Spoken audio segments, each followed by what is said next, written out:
Welcome back to the channel, survivors. Today we're going to be diving back into Ark Survival Ascended and specifically the Scorched Earth map and talking about the Frontier Adventure Pack. I want to answer some questions because I've seen tons of confusion and misguided information related to the Frontier Adventure Pack. So in today's video, let's talk about what exactly is inside of the pack. Do I think that the cost is worth it? And last but not least, does it offer any sort of pay-to-win advantages for other players? Alrighty guys, diving right in here, I have every single item that you can unlock from the Frontier Adventure Pack laying all the way across the sand.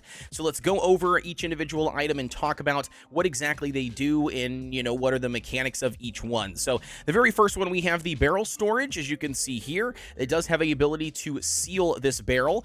Keep in mind that essentially what this item does is it's kind of like the preserving bin already. But anyways, you can go ahead and store items inside of the barrel. And then as it says here, it can be sealed to slow the spoiling of its contents. So again, a really awesome item for something like Scorched Earth where things spoil a lot faster. Additionally, you can also hide inside of the barrel. As you can see here, now my character is no longer, standing around the barrel and instead is actually inside, which again, I think is pretty cool, pretty unique, and it does fit the Western style theme really nicely. Next up here, we have the coffin. As you can see here, you can just press E on it to open it and close the coffin.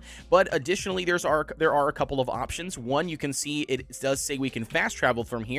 And that's because the coffin does function just like a bed does in your engrams list. Now, on top of this, if you want to see something pretty cool, you can lay inside of the coffin, again, simply for aesthetic purposes or like you would lay on a bed. But additionally, you can also stage yourself as like a snapshot inside the coffin at all times. You can see where it says capture snapshot. It then takes the bare design of your character without any, armor on. As you can see here, this is me, and it lays it inside of the coffin. Again, very cool. You can press E with your snapshot inside and close it up. Now my hands are popping through because the coffin's technically popping through the sand. But either way here, it's super duper cool. It's going to be something I can see a lot of people mess around with for the Western style theme, and even people who love vampires. So moving on to the next one, we have the fancy set. We have the couch and we also have the armchair. Now the armchair, obviously you can just sit on the single spot here for the armchair, but for the couch you can actually sit on each individual cushion. So if you sit on the left hand side, you can sit there, or you can even sit in the middle or the right hand side. Additionally, you have the ability to lay on the couch just like you do a bed as well. Now it doesn't function like a bed, you don't get the fast travel or anything, but it is super cool. Again, just something that I can see a lot of people playing with in the RP world when it comes to art. Now moving on to a next one here, which is also really cool, and one of my favorite things that they've added, and that is actually the little lighting section. So you can go ahead and press, you can see on my number 3 here, this item, the first one is going to look like this, and it's a giant, like a standing torch, if you will, but it looks like a really cool Western style themed, lantern or, standing up lamp that you can see here. Lamp post, there you go, that's what it's called, an oil lamp post. And then additionally, we have the little oil lamp, as you can see here, and there's a couple of other ones that also are included. You have the wall oil lamp post, as you can see here, and then next up, or last up here, you have the oil chandelier. Now keep in mind that all of these items can only be you can only put in organic fuel sources. You can't put they're not powered by like a generator or anything like that, but it is super duper cool. Now next up, I have this crop plot here, but what actually comes with this Frontier Adventure Pack is this potted plant look for, or skin, I guess I should say, for the crop plot. Again, it'll function just like a crop plot does. You can put individual plants inside of there and it will just grow, but it looks really cool because it's in a potted plant versus a crop plot. Now moving on to probably one of the most awesome things that I have loved about this new Frontier Adventure Pack so far, and that is, yes guys, we now have a poker mini game inside of Ark. It does house 6 individual players, as you can see here, and if you sit down, it does give you the ability to play either a tournament style game or a sit and go style game, and select the second one to show you, but you can adjust the minimum quantity bet, the maximum quantity bet, the conversion rate. You can even select which individual item and stuff that you would like to wager for that specific game. Now moving on, keeping up with the same Western theme here, we do have the saloon set. So that's going to come with these 2 saloon chairs. Again, these are going to fit really well with the Western theme. And then we also have the saloon table. As you can see here, it is does need some repairing, I guess. Either way here, this is going to be the saloon table. It doesn't have all these cracks in it. It looks, you know, normal, but it's just because it's broken. And on top of that, the saloon table does not have anything on top.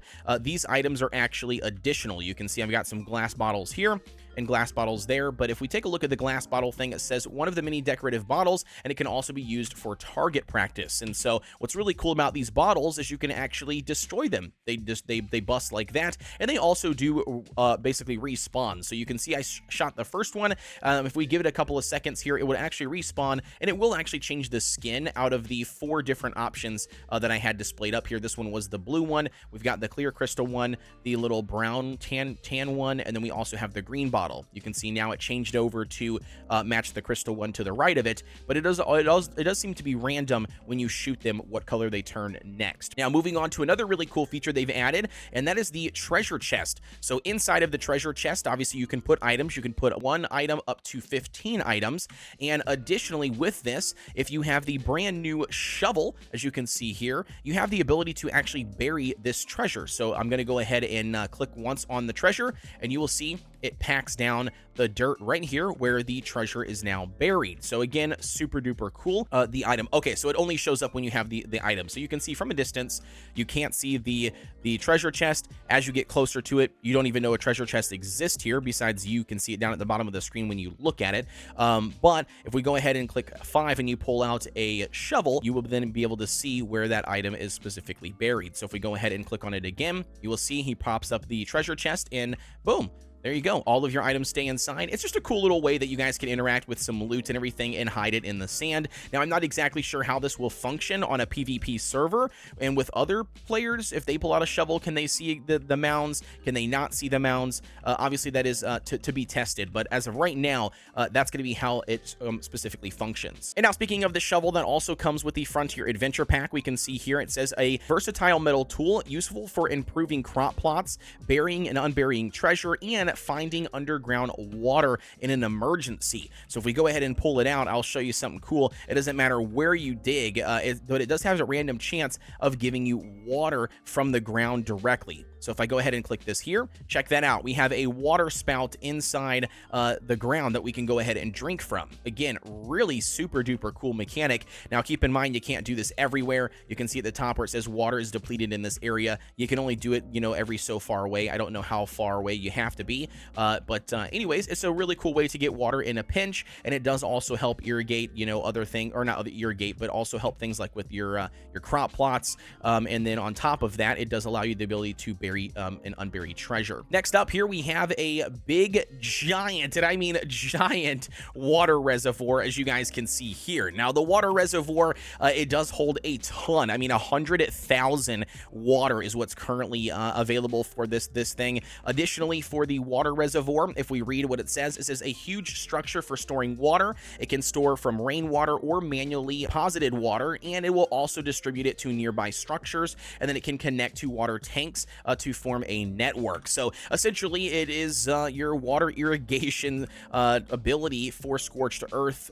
With the Frontier Adventure Pack, we can show the range. This thing covers a massive area for one reservoir. So again, super duper cool here. It's going to come in handy as well, like I said, for the Scorched Earth map, where water is very limited and you're constantly burning up with heat and not having enough. So again, really, really cool mechanic there. Now, moving on to the next one, we have the giant and the brand new windmill that also looks really good for this Frontier, you know, Western theme pack. And if we go ahead and check out what everything it says it will reduce the fuel consumption and heat damage of nearby gas generators, and it works at low wind speeds, but it is more effective at high wind speeds. So it's very similar to that, but obviously it's got this really nice, you know, skin for the Western theme that would fit really good with all of your Western theme buildings. So moving on to the next one here, I got a couple of things I want to show on this little building, and one is obviously the skin texture you can see of the outside of the building. It's really nice. Again, it's that Western frontier theme. If I go show you the engram down here in the bottom right, now this one you can pretty much lay over anything. You can see if I hop over here, you can see it says Adobe Wall, but you have the ability to actually place the skin over top of anything. So you can see that was me removing it, but if I go ahead and pull it back out, I can go ahead and redo it. Also, we do have the ability to swap to different frontier pieces. You can see that there is the windows. Here we have a gate, as you can see here. I don't specifically, it doesn't snap to a wall. It looks like it probably snaps to like a door frame. And then we also have other door frame pieces, you can see, which are again really cool. We have like this awesome little doorway sign. We have a canvas frame, which will look, you know, cover over your canvas as a skin for like a picture frame. But you name it, it's a really cool mechanic. And like I said, it's just going to add to the overall Western theme. Now, as far as additional building pieces go, they do give us this, as you can see, the wooden scaffolding. It functions just like a wall. It does offer the structure bonus as well, so you can build and build from it just like you could from a pillar or like a foundation or like another wall, but it does give you the ability to actually see through it and move through the scaffolding. Again, it just looks really cool for the Western theme. And then last but not least here, for the building pieces stuff, we also have the hanging sign that you can hang from a ceiling or from anything like that, that you can also change and adjust. So if you click on here, you can just put anything. We'll just put test in all caps, and you can see, boom, it will then change what it says. So again, really, really cool for role-playing and like I said, a community-based server. I think this is going to be really awesome to see all the individual wooden signs and the new Frontier set in action. So now, last but not least, when it comes to the Frontier Adventure Pack and items, we do have all of the train set pieces. You can see all of the different train track options that you have. You guys can get crazy with this for all of you train lovers out there. This is going to be a huge update. You even have a half track or a quarter track, whatever you want to call it. And not only that, the train sets do actually attach together. As you can see here, you can train them all the way out. You can up and down. And then additionally, when it comes to the train tracks, you do have the ability for a free build option. So the last option here, you can see if I click on this, you can go up, down, you can connect it to other pieces, and it will create a auto bridge for you, you know, a ramp for you, things like that. So again, really cool mechanic. When it comes to the train stuff, there's another couple things I want to talk about really quick, and that brings us to the engine of the train. So you go ahead and press E anywhere when you walk up to the train, and that gives you the ability to hop in the driver's seat. If we press F, it does have a fuel system, and that is charcoal. So you have to put charcoal in the inventory in order for you to move the locomotive. But you can drive the train forward, you can drive the train backwards. It does have a little slight, you know, hesitation to change directions or come to a stop.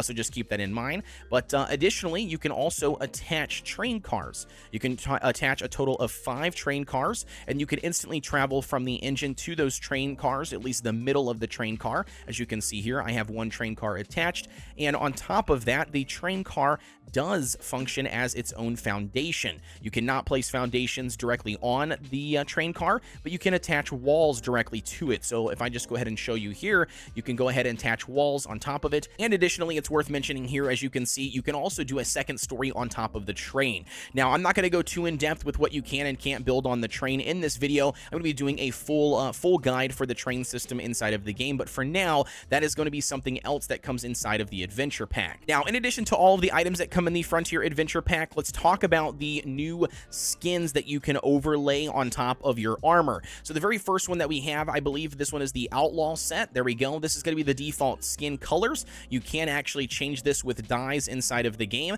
but that is going to be the Outlaw set from top to bottom. Again, really cool when it comes to the Western theme, but this right here is going to be the full Drifter set. Again, this is the default skin colors. You can change and adjust these colors utilizing the dye system in the game, and they are just skins. They just throw over top of any armor piece that you're currently wearing. So again, that's really, really neat. On top of these 2 complete sets, you also have the Sinister hat that you can also put on top of your hat, and then they also have the Bowler hat, which again is really super duper cool. And then last but not least, we have the Rancher hat skin, and we also have the Dynamite skin, which then you can drag on top of C4 to give it a different appearance. And that's going to conclude every single item and skin that you get for the Frontier Adventure Pack outside of the Oasisour creature. I'm going to be planning on doing a full-on video talking about the Oasisour, everything you need to know, and my personal thoughts on it. But as far as all these other items go, I only think, in my opinion, the train and the Oasisour is technically pay to win. And I'll dive a little bit deeper into why that is in those individual videos, but just the basis of it is it's a locomotive train. You can move your base around, and I think that in itself health. It gives you a huge advantage to constantly keep your storage moving, on a PvP server. On top of that, you can't put turrets on there, but you can still put defenses like plant species X. So again, it's going to be something that I think will be utilized, and taken advantage of. And the same thing goes for the Oasisour. The ability to build your base on the Oasisour or something small and house all of your loot and then fly it way up in the sky, you name it, is going to give players a huge advantage for PvP. But all of the other items on this list for the Frontier Adventure Pack, I don't think that they're game changing. They're not going to really change up the experience on PvP servers, not a single one of them, and a lot of them don't even offer additional benefits compared to items that we already have inside of the game. Now, as far as my opinion on is it worth a full $30, in my opinion, as a very, very active Ark player, and I have loved the game since 2015, I think it's worth it, man. You're getting tons of really cool skins and new items that you can play around with. You're getting the ability to utilize trains, which is huge, huge, huge, huge. And on top of that, you're getting a brand new Oasisour creature, which again is really, really cool. And I think it is personally worth it. But maybe you're not a person who likes to spend money. Maybe you don't have money, you name it. Well, then it might not be worth it for you, because nothing here is really game changing, in my opinion, besides, the ability to use these new items. But with that being said, guys, that's going to wrap up my video for today. As always, don't forget to like, comment, and subscribe here on the channel for everything Ark Survival Ascended. Don't forget, I do have a Discord community, and I do host a island map and the Scorched Earth map that are clustered together for a awesome PvE community. If you're looking to join that, you got to just join on the Discord, and you can find that link down below in the description. With that being said, though, guys, as always, I'll see you on the next one.